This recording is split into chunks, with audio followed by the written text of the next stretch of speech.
बिस्मिल्लाहिर्रहमानिर्रहीम। अस्सलाम वालेकुम। मैं हूं फ़हीम अख्तर। एक बार फिर जनाब वसीम मलिक हमारे साथ मौजूद हैं।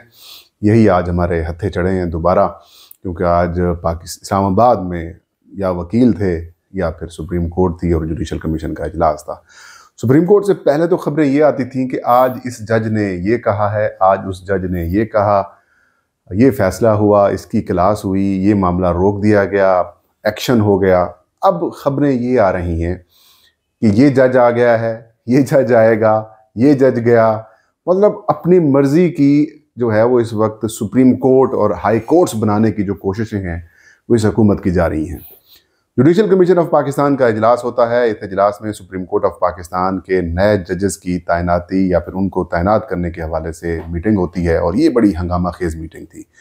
दो सुप्रीम कोर्ट के जजेस और पाकिस्तान तहरीक इंसाफ के जो मेंबरान थे, उन्होंने जुडिशल कमीशन के इजलास का बाइकाट किया। बाइकाट क्यों किया, अंदर क्या हुआ, और जो नए 6 जजेस सुप्रीम कोर्ट में लगाए गए हैं उसका मकसद क्या है और उनका प्रोफाइल क्या है, और सारा कुछ सुप्रीम कोर्ट और उसके बाहर क्या देखा, वसीम मलिक साहब से आज हम पूछेंगे।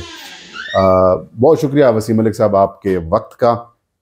ये बताइए कि आज आपने इस्लामाबाद में वकला का एहतजाज देखा, फिर जिस वजह से वकीलों ने एहतजाज किया वो फिर मकसद तो हासिल ना हो सका वकीलों का, लेकिन हुकूमत अपने मकसद में कामयाब हो गई। क्या वकीलों की जो तहरीक है ज़ोर पकड़ेगी?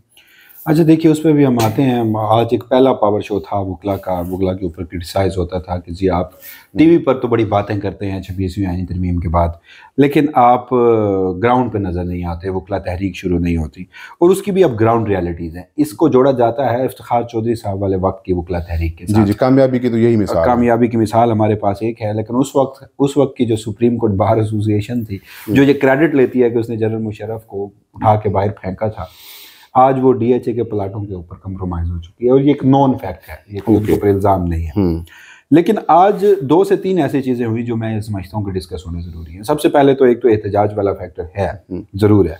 दूसरा, एहतजाज के बाद जो सुप्रीम कोर्ट ऑफ पाकिस्तान में एक इजलास हुआ, जहाँ इजलास में एहतजाज में गर्मा गर्मी थी, वहीं इजलास में भी गर्मा गर्मी। ठीक है। और फिर उसके नतीजे में आने वाले जो चीफ जस्टिस हैं, माजर के साथ जो चीफ जस्टिस याही आफरीदी हैं, उन्होंने जो सुप्रीम कोर्ट पाकिस्तान में कोर्ट पैकिंग का एक अमल है मुकम्मल किया, तो ये एक पूरी कहानी है। तो सबसे पहले हम जरा डिस्कस ये कर लेते हैं कि ठीक है, आज के रोज वकला आए, और क्रेडिट हमें इसलिए देना चाहिए कि आपकी पाकिस्तान बार कौंसिल, जो वकला की सबसे बड़ी एक बॉडी है, supreme court bar association, Lahore Punjab bar council, Balochistan bar council, Sindh bar council, even के खैबर पख्तूनख्वा बार कौंसिल, वो आज के एहतजाज के खिलाफ थे। ये रात मैंने प्रेस रिलीज पढ़ी हूँ। जी हाँ, तो वो प्रेस रिलीज भी हम अक्सर जब सुप्रीम कोर्ट बार का लामिया आता है, पाकिस्तान बार कौंसिल का लामिया आता है, तो हम रिपोर्ट करते हैं। लेकिन कल वाला उनका जो प्रेस रिलीज आप हवाला दे रहे हैं वो कहीं और से आया। जी, वो मैं देख रहा था कि हमारे सुप्रीम कोर्ट के रिपोर्टर जो हैं, उन्होंने ग्रुप में 1 घंटा बाद में डाली और 1 घंटा पहले जहां से 2024 इंतखाबात के नतायज आते थे वो रिपोर्टर पहले कर चुका था। तो ये एक तो कहानी थी। उसके बावजूद भी वकला का निकलना, और एक बहुत बड़ी तादाद आप नहीं कह सकते, लेकिन एक इतनी तादाद थी कि जो रजिस्टर हुआ एहतजाज। अच्छा। और एहतजाज को तो पहले ही कामयाब बना दिया गया था। खौफ ऐसा था कि आपने रेड जोन सील कर दिया। सही। अब जिस जगह पर हम मौजूद हैं, यहाँ से आपको पता है मैं रोज सुप्रीम कोर्ट जाता हूँ, आपके इलेक्शन कमीशन और रेड जोन में आपका आना जाना रोजाना की बुनियाद पे, तो हमें कितना हार्डली 10 मिनट लगते हैं। हार्डली आज 2 घंटे में मैं सुप्रीम कोर्ट पहुंचा। पैदल भी पहुंचते तो आप शायद जल्दी पहुंच जाता, मैं 2 घंटे में पहुंचा। अच्छा। और जहां वकील के यूनिफॉर्म में कोई शख्स नजर आता तो रोक लिया जाता था, धर लिया जाता था। ये वकील रेड जोन किसी सूरत ना पहुंचे। तो वकला सुप्रीम कोर्ट में भी थे, वकला इस्लामाबाद हाई कोर्ट में भी थे, और वकला जो है वो डी चौक पर भी थे। बड़ी तादाद ऐसी थी जो रेड जोन एंटर नहीं हो सकी। अच्छा। उन बड़े नाम थे, रबिया बाजवा साहिबा थी लाहौर से, बैरिस्टर सलाउद्दीन साहब थे, मुनीर मलिक साहब थे, हामिद खान साहब थे, एतजाज एहसन साहब थे, उसके अलावा भी अली अहमद कुर साहब थे, रियासत अली आज़ाद साहब थे, आबिद जुबैरी साहब थे, पाकिस्तान तहरीक इंसाफ के जो इंतज़ार पंजोता साहब हैं वो थे, बड़े वकला थे। अच्छा, इन वकला को हमें क्रेडिट इसलिए देना चाहिए कि देखिए, इदारे के अंदर से अगर आवाज़ उठी है और ये क्रेडिट ले रहे हैं तो इनका क्रेडिट बनता है। अदलिया की आज़ादी के लिए ये मज़ामत कर रहे हैं। ये अगर चाहते तो डीएचए के प्लाट्स पे बिक सकते थे। सही। ये चाहते तो 26वीं आईनी तरमीम में जजों को जिस तरह से मराद दी गई हैं, जिस तरह से बार्स को, तो रास्ता अंबार लगा हुआ है, रास्ता मुंह खोला हुआ है उन्होंने। जी हाँ, तो ये एक क्रेडिट उनका है कि खौफ इतना था, खौफ का आप आलम देखिए कि सबसे पहले ये हो इसलिए रहा था कि सुप्रीम कोर्ट में जो इजलास है वो ना हो।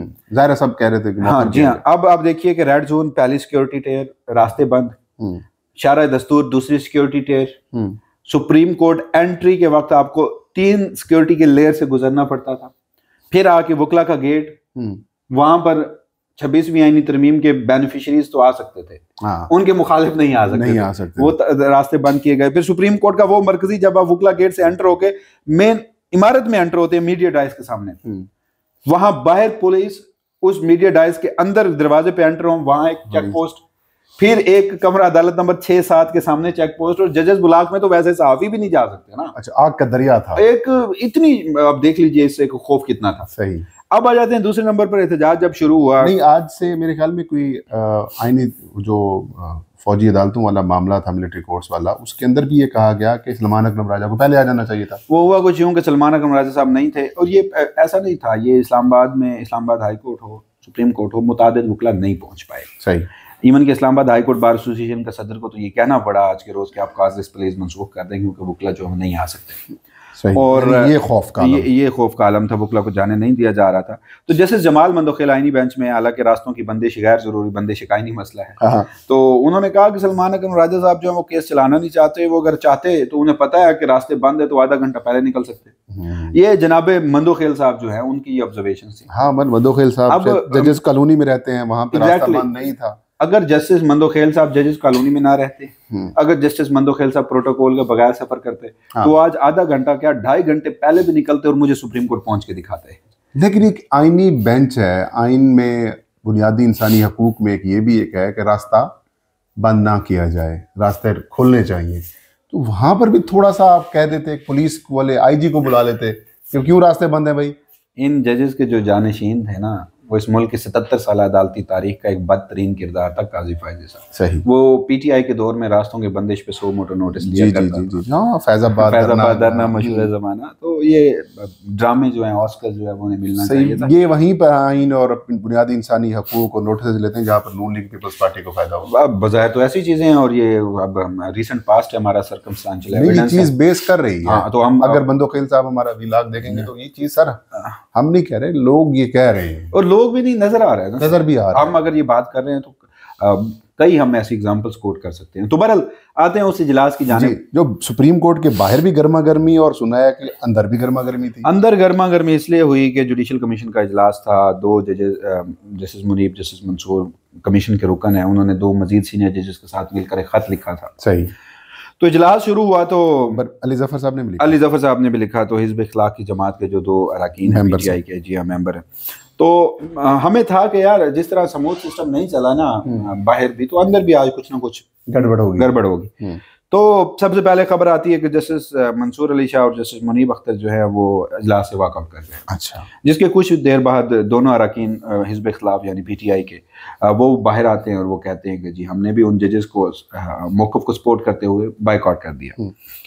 अब बाइकआउट यहाँ पर एक चीज़ मैं आप देखता हूँ कि justice Mansoor, justice Munib, PTI के दोनों मेंबरान और चीफ जस्टिस, हम देखते आए हैं कि जितने भी पीछे JCP की मीटिंग्स हुई हैं, ये 6 एक साथ होते थे, कम से कम 5-6।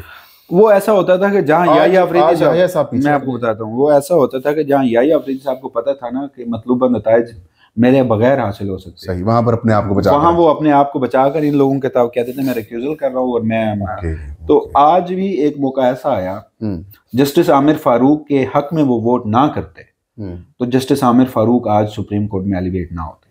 अच्छा। Justice Aamir Farooq chief justice Yahya Afridi के वोट से सुप्रीम कोर्ट आए।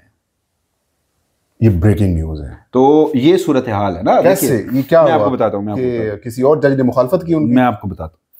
उससे पहले जब जुडिशल कमीशन इजलास में इन दोनों जजेस ने वॉकआउट किया तो इन दोनों जजेस का मौक़िफ़ था कि हजूर 26वीं आईनी तरमीम है, उसकी आईनी हैसियत जांचनी है, हमारा एक असूली मौक़िफ़ है, आप इस मामले को डेफर कर दें। जवाब क्या दिया याह्या अफरीदी साहब? उन्होंने कहा कि आप दोनों तो अक्सर छुट्टियों पर रहते हैं, मुझे तो सुप्रीम कोर्ट में ज़ेर इल्तवा मुकदमात ख़त्म करने हैं, मुझे तो जजेस चाहिए। ये छुट्टियों वाला ताना ना जस्टिस इजाजुल एहसन को, जस्टिस मुनीब अख्तर को काजी फायजीसा दिया करते थे। तो काजी फायजीसा के जानशीन काजी फायजीसा 2.0 हैं सुप्रीम कोर्ट। सही। तलखी इस हद तक बढ़ी कि ज़रा ये दावा करते हैं कि जस्टिस मंसूर अली शाह ने आइन की किताब उठाई और चीफ जस्टिस याहिया अफरीदी को बड़ी बरहमी से कहा कि हमने इस आइन के तहत हलफ लिया हुआ है, हमने इसके तहत चलना है। और फिर इस उनकी ऑब्जर्वेशन को आप जोड़िए, जब उन्होंने ख़त लिखा था और ख़त का पैराग्राफ नंबर 6 था जिसमें उन्होंने ये अल्फाज लिखे थे कि चीफ जस्टिस याहिया अफरीदी बताएं कि वो सुप्रीम कोर्ट को या पाकिस्तान की अदलिया को उसमें कोर्ट पैकिंग कर रहे हैं, उसको तबाह कर रहे हैं, तो वो किसके एजेंडे और किसके मफादात की तकमील कर रहे हैं। आइन तो ये नहीं कहता। तो जी हाँ, तो यहाँ तक मामला आता है और इतलात ये हैं कि जस्टिस मंदोखेल ने वहाँ बीच बचाओ भी करवाया। अच्छा, तो ये एक हीटेड डिबेट वहाँ पे हुई। उसके बाद खैर फाइलें शाइलें मारी हैं, वो फाइल पटकी, जब वो उठे तो फाइल जो थी वो उन्होंने टेबल पे पटकी मंसूर साहब ने। तो ये वहाँ की, हालांकि ये इन्फॉर्मेशन बड़ा महदूद हमारे पास पहुंचती है, वरना तो याहिया अफरीदी बड़ी सिंपल सी वो प्रेस रिलीज भी आई है। प्रेस रिलीज में तो इन जजेस के बायकॉट का भी जिक्र किया, ये भी नहीं बताया कि किस रेशो से हुआ, सिर्फ ये कहा कि कसरत रहा है। जी हाँ, जो वहां पर मिनट्स ऑफ मीटिंग बाकायदा तहरीर करवाए गए हैं, पीटीआई के दोनों अरकान की जानिब से भी और उनकी जानिब से भी, क्यों उठ रहे हैं मिनट्स ऑफ द मीटिंग, क्या उनका प्रेस रिलीज में भी तस्करा नहीं है ना, तो बायकॉट करके। हाँ, शफाफियत तो इस हद तक आगे बढ़ चुकी है। तो इंटरेस्टिंग ये है कि उसके अंदर ये भी नहीं लिखा गया कि कौन कौन शरीक हुआ।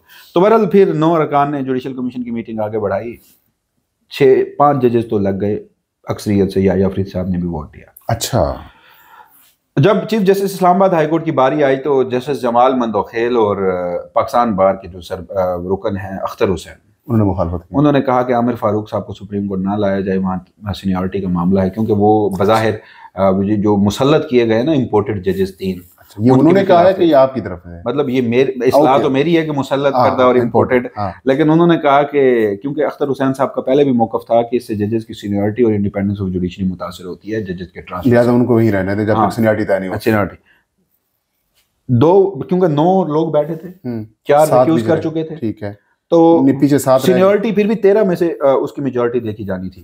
तो 9 में से 2 रिक्यूज करके 7 बचे, अगर याहिया अफरीदी साहब भी ना वोट करते तो आमिर फारूक साहब सुप्रीम कोर्ट में ना होते।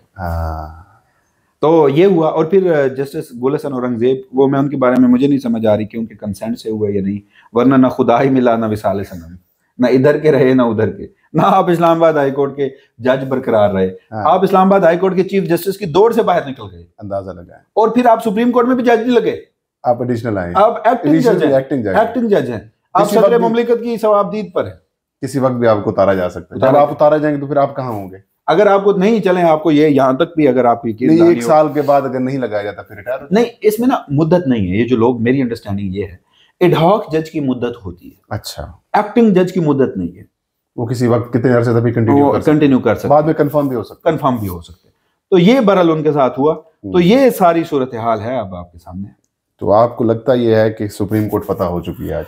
अच्छा, इसमें जो बाकी जज आए हैं, हाँ, मैं उसके बारे में, सिंध हाई कोर्ट में जस्टिस आमिर फारूक और जस्टिस हाशिम काकड़, हमने वकला से, क्योंकि ये वो हाई कोर्ट्स हैं जहाँ हम खुद कवर नहीं करते, बहुत कम इनकी बहुत कम कोई जजमेंट्स हैं वो भी पढ़ लेते हैं या तो उन क्यों राय बनाने के लिए तो आपको बड़ा ठोस सब्सटेंस चाहिए। एग्जैक्टली, कुछ चीजें आपने हाँ, तो वकला से जब बात हुई तो वो आमिर फारूक साहब तो हम सबको पता है, जो हाशिम काकड़ साहब के बारे में भी डिवाइडेड है, लेकिन जहाँ शफी सदीकी साहब सिंध हाई कोर्ट के चीफ जस्टिस और फिर वहाँ के जस्टिस सलाउद्दीन पंवार, उसके अलावा पेशावर हाई कोर्ट का जस्टिस इश्तियाक इब्राहिम, जस्टिस शकील अहमद, या फिर ये 4 जजेस हैं जो इनके नाम लिए जा रहे हैं। तो इनकी माजी की जजमेंट्स भी अगर मैं देखूँ 26वीं आईनी तरमीम के खिलाफ भी नज़र आते हैं, इंडिपेंडेंस ऑफ जुडिशरी के साथ भी है, लेकिन मैं इस लम्हे ये मानने को तैयार नहीं हूँ कि 26वीं आईनी तरमीम के तहत बना एक जुडिशल कमीशन जिसमें इन आज़ाद आवाज़ें, जिसमें जस्टिस मंसूर, जस्टिस मुनीब, हिज़्ब इख्तिलाफ की जमातें वो बाइकआउट करके जाती हैं, और आप एग्जेक्टिव की वोट की मेजॉरिटी से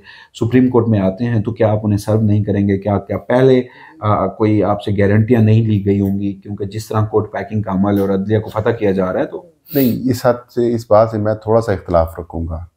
देखें, सीनियरिटी में तो वही आ रहे थे। सीनियरिटी में देखिए, सीनियरिटी में हर हाई कोर्ट के 5 नहीं, वो क्या कर सकते हैं? वो जजेस बेचारे क्या कर सकते हैं? इनकार कर सकते हैं? नहीं, इनकार तो नहीं कर सकते, बस सिंपल इज दैट कि जब आपको कहा गया। लेकिन मैं आपको एक और बात बताऊं, लाहौर हाई कोर्ट का मामला अर्जेंट क्यों हुआ? लाहौर हाई कोर्ट में चीफ जस्टिस याहिया अफरीदी जिन्हें लाना चाह रहे थे, वहाँ मेरी इतलात के मुताबिक जो पंजाब की गवर्नमेंट है, सीएम साहिबा हैं वो जस्टिस आलिया नीलम को नहीं भेजना चाह रही, तो वहाँ का मामला ऊपर नीचे और गड़बड़ हुआ था।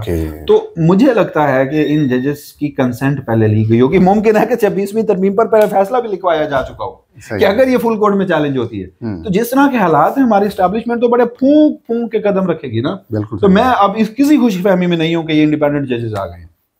बहुत शुक्रिया। लगते भी नहीं हो 26वीं तरमीम के तहत जो जज आ रहे हैं या जिनको लगाया जा रहा है, जो लगा रहे हैं, उनसे क्या आप तवक्को रख सकते हैं। बहुत शुक्रिया वसीम मलिक साहब आपके वक्त का। नाज़रीन ये था आज का व्लॉग। मुझे और वसीम को दी इजाज़त। अल्लाह हम सब का हामी नासिर हो।